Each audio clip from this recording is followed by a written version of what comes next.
Welcome to Pastor's Corner. I am Pastor Kelly Milne of the Bridgewater New Jerusalem Church, and I have with me my cohort, partner in crime, Reverend Dr. Donna from the Elmwood New Church in Elmwood, which is part of East Bridgewater, if you didn't know. Yeah. And I live in Elmwood. So we are Pastor's Corner. Yeah. We like to discuss different topics, whether they deal with spirituality or not. And we give a nice little pastoral twist. At least we hope that that's what we are doing, and I think we are.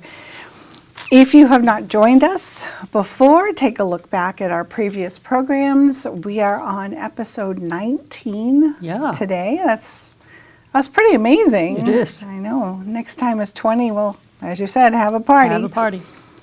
And so that will have to be a special topic. Let's talk about having a party. Sure. What kind of party?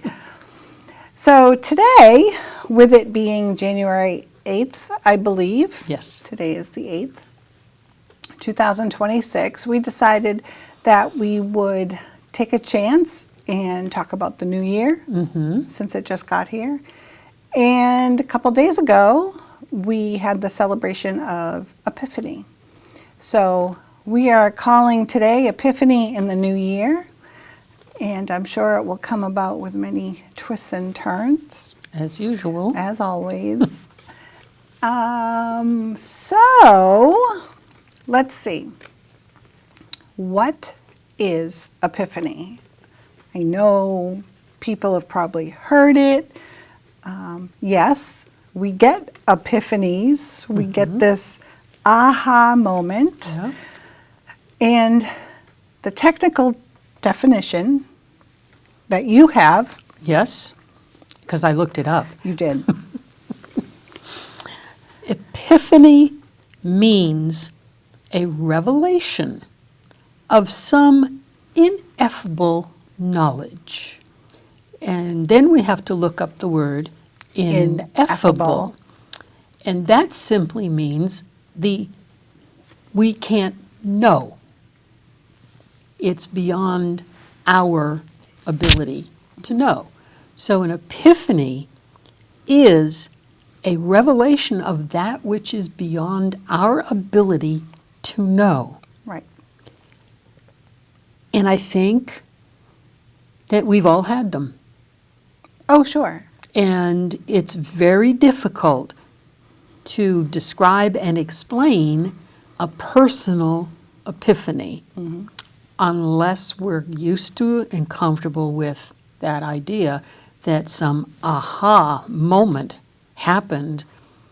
And sometimes we have to look backwards for years to find those moments and appreciate how they changed our lives. That's true. That's very true. So we just celebrated Epiphany, which we know is characterized by the three wise men who kind of took their time getting to the child, not the baby, but the child. Right. And it did take them quite a while. They were coming from quite a distance, first of all. Some people have decided that they actually were coming from the part of Iraq, which is where the three rivers meet, which is supposedly is the beginning of all mankind. And what some people forget, we call them the wise men, but they were also very powerful men. And they had whole companies of camels and people and everything. It took them supposedly almost 2 years to get to Bethlehem. And if you read, the only gospel that has this story is Matthew. Correct. And if you read it closely, it talks about these men having seen a star coming from the east to a young child, not a baby. And I think people gloss over that because in our Christmas celebrations, we kind of, fold them all together with the shepherds and then the wise men. It was a couple of years before the wise men got there. I don't think he was still in the stable. No, there was some time that had passed. Yeah. And I believe that it also says that they went to a house Yeah. in Bethlehem. It A didn't stable. specify a stable, that Right. it said a house. And as I was rereading this account of the wise men or the magi, I specifically was looking for those words, for the child and for Yeah. the house. Yeah. You could dig so deep Yep. into all of this and, Yep. and go down quite a rabbit hole. Well, the one thing that has always fascinated me is I don't know what myrrh is, but the three gifts that they brought were gold, very well known throughout the universe as very expensive, frankincense, which at the time was a very expensive incense. Correct. It was a aromatic way to block all the nasty odors in your house. Right. Myrrh. I have no idea what it is. Did you look it up? I did not. But Yes. I do know for a fact it was the most expensive and the rarest of all of the gifts that they brought to that child. Now I have it in my head Mm-hmm. that it was a type of herb Okay. kind of thing. Very scarce. I have not validated that. Yeah. But that's in my head somewhere. Yeah. So awesome, because everybody was bringing gifts. Yes. But why these three guys? These three powerful men first went to Herod, Yes. and he was a little, shall we say, not nice and manipulative. I think they knew that. They were wise They were. men. They were. And, he said to them, if you're not familiar with the story, he said to them, go and find this child. Come back. Even he said child. Yeah. Come back and tell me Where he is. so that I may go and worship. Liar. Yes. There should have been a big sign over his head. Oh, goodness. Correct. And they knew it. They did, Yeah. because they went another way home. Yeah. Well, they followed the star They did. to the child. And after they also, being so powerful and being so wise, they fell on their knees in front of the child. And being told in a dream not to go back to Herod, they went home a different route. They did. With all their accompanying. Yes. Hundreds of camels. Exactly. But how, I always like to put myself into the story. And I wonder how I would have felt, or what my thought process would have been if I had seen this entourage coming into Bethlehem, and these wise men in particular, three men dressed to the nines, very fancy. Looking like very important people. Right. Would I have followed them? Where are they going? I don't know. You know? I would have stayed out of the way of the camels, that's for sure. Yeah, a little bit. But, yeah, so that's how I brought Epiphany to my congregation this week, was, Right. Talking about how it wasn't right after, and because we're so attuned Yeah. to it being a part of the immediate story. And it really wasn't, No. not one bit. Do you have more to add on Epiphany? Oh, only that I think personal stories of Epiphany can sometimes become really impressive and very emotional. That my experience with one that was so important to me was when I was young, I really didn't do a lot of praying or, ritualized anything. I was kind of going through my, 20s and saying to myself, I don't even have to go to church. Why do I have to that? Well, anyway, I was in a group of people, and this woman said, if you don't know how to pray, I'll tell you how. She said, close your eyes and say, please. Well, the angels sang and the heavens opened up, and I thought, I can do that.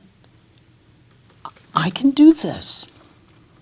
That was a moving moment in my education about spirituality, about religion.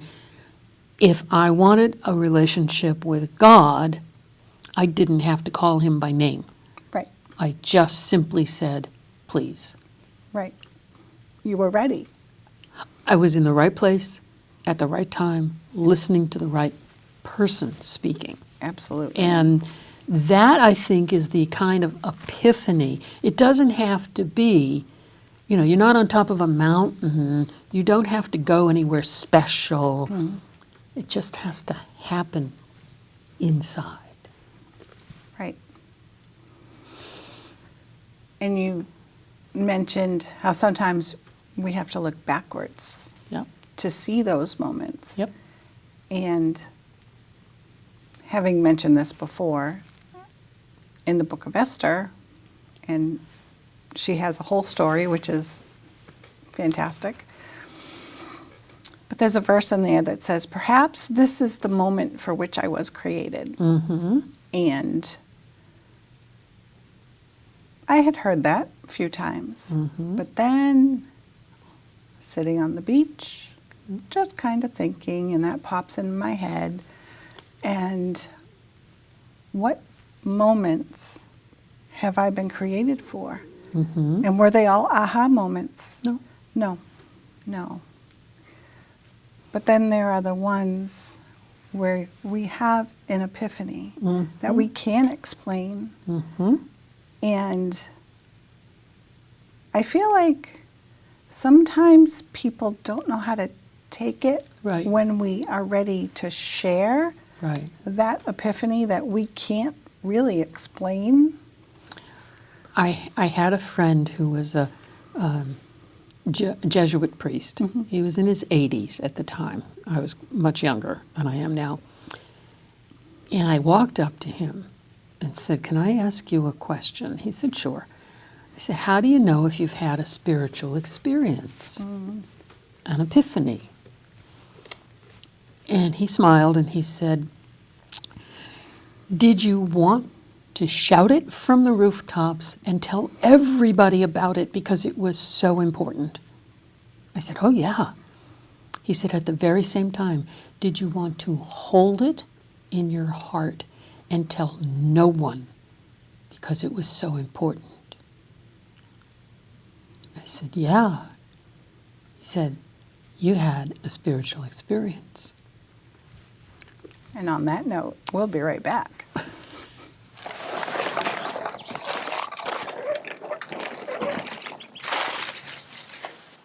Hey, check it out.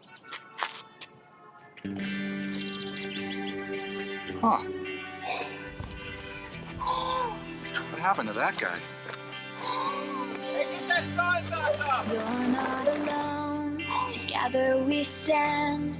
I'll be by your side. You know I'll take your hand. When it gets cold and it feels like the end, there's no place to go. You know I won't give in. No, I won't give in. Oh.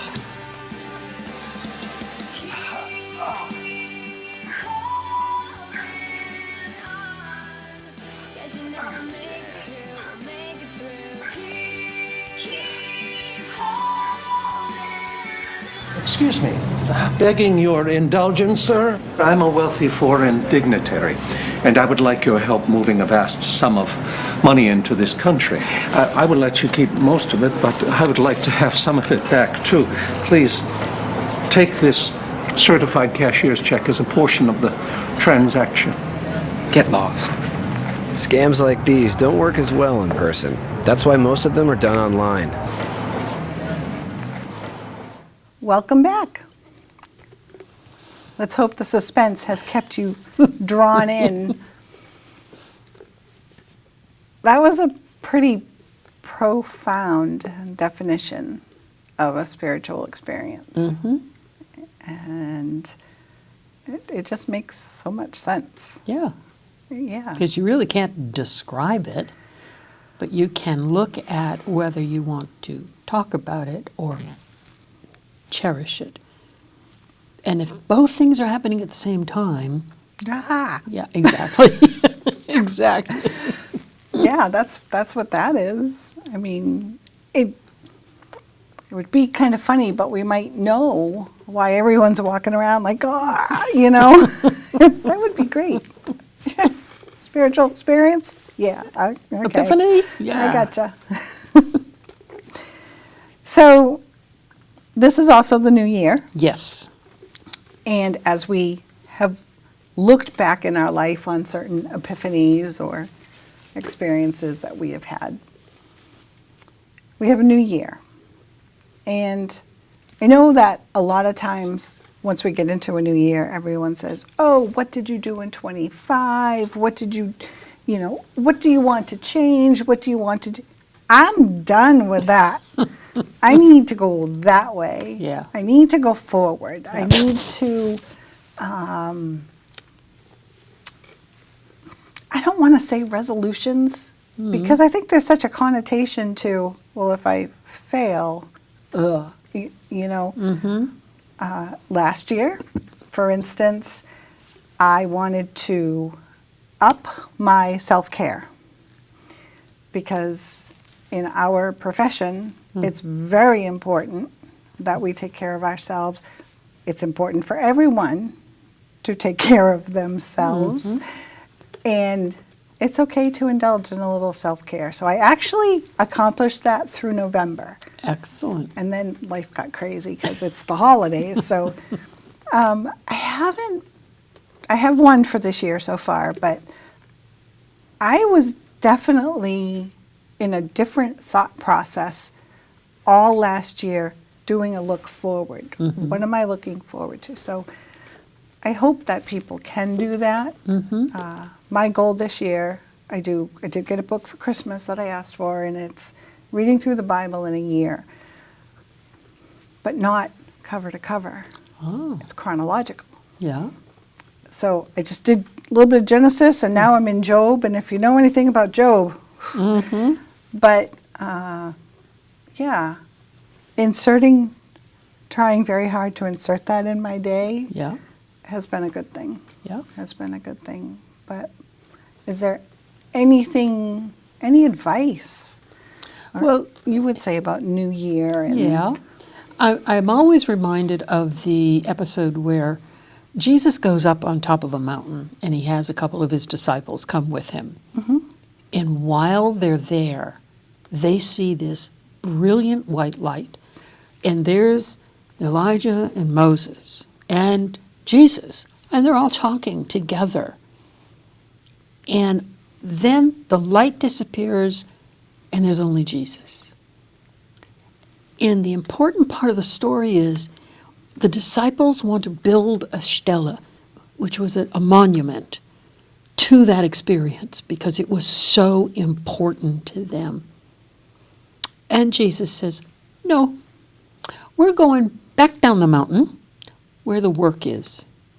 That's where that's where the power is. We're not going to stay on top of a mountain and build a little, Washington monument. We're going down with the people Right. and do the work. And so I've always thought that's really like New Year's to me. if you've had a good experience around Christmas, great. But the new year is where the work is going to happen. And so I like the new year. I look forward to the new year because, yeah, I made some resolutions, which I'm not going to share, but they're happening. Yeah, that's the important part, Right. is if I want to move forward, then there's this thing called self-discipline, which is so difficult when So difficult. you want to sit on the couch and eat bonbons and watch Hudson and Rex, when I should be up cleaning my office. You know, little things like that. Self-discipline does come into the enjoyment of the new year because it is brilliantly fresh. Right. Right. And it can create epiphanies. This is true. This is true. I was explaining to my congregation on Sunday about my wanting to go through this book and the Bible. And that I started, because 4 days in a row I was able to get up, do my time, and then go on with my day. But I had the thoughts, after 4 days, it was starting to be, okay, when am I going to have time for this? Oh, I missed that time this morning. So I'm liking that. I am a day behind, but that's okay because who thinks they're going to read through the Bible in a whole year? I don't know. Must sit on the couch eating bonbons and read books, but to feel that desire to keep going and to keep wanting to have that depth of understanding, really, I guess, was a mini epiphany. Yeah. A mini, yeah. I expect that there will be many more this year. One of the things that I've learned listening to a radio broadcast in my car driving home from Boston was this man who has spent his life looking at cellular biology. Okay. And he has looked at a worm, a flat worm from South America, and he took a piece off the tail of the worm and he put it in another beaker, another test, whatever, Okay. and it grew into the worm, its own self, into the worm. So he's looking at the possibility of doing this with human cells that could, in fact, become the kind of cell that you took it away from. And he's saying cancer cures, Alzheimer cures. This is a brand new idea. And he said, and we all have learned that every cell in our body will be different in 7 years. Every single 7 years. We recreate ourselves. Right. And so I'm saying to myself, that means the new me could weigh less if all the cells got together and decided they were going to be less. True. So you never know where the idea is going to come from True. that might give me the impetus to maybe not eat that thing and maybe eat that thing that's better for my cells. Interesting.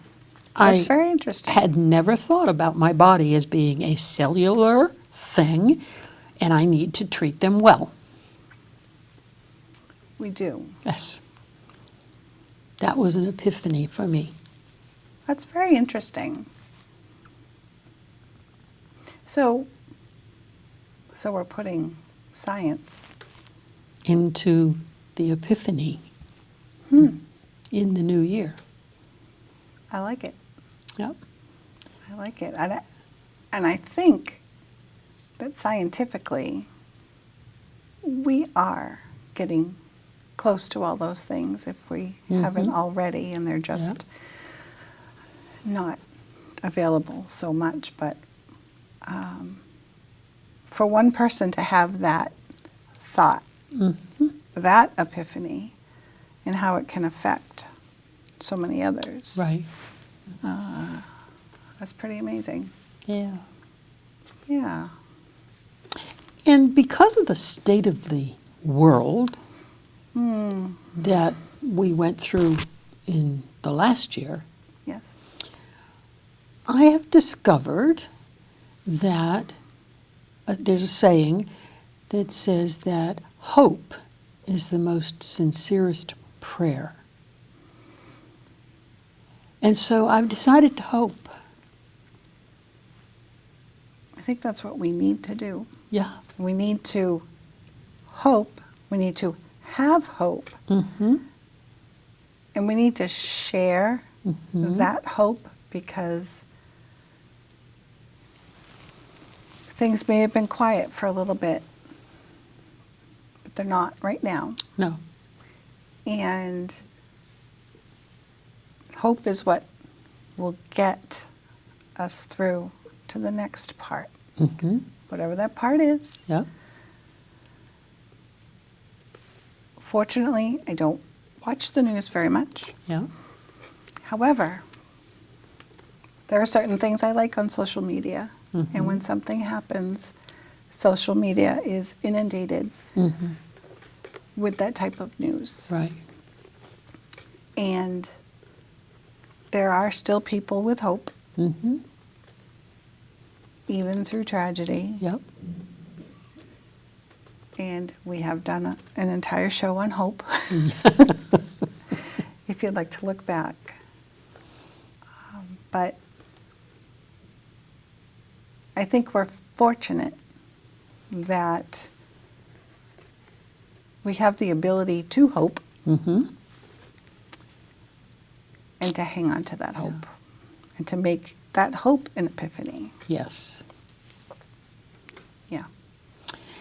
I still remember the story of Anne Frank. Mm. And just the idea that throughout her entire short life, she would look out of that little window Right. and hope. Yeah. Yeah. And if she can have hope and she can write about that hope, that alone Yep. gives us hope. So Right. until next time, Yes. we will continue to hope, and we will look for those epiphanies, And hope that you have them. and they're there. So just look for them. Look for them, and we'll be with you again next time. Right.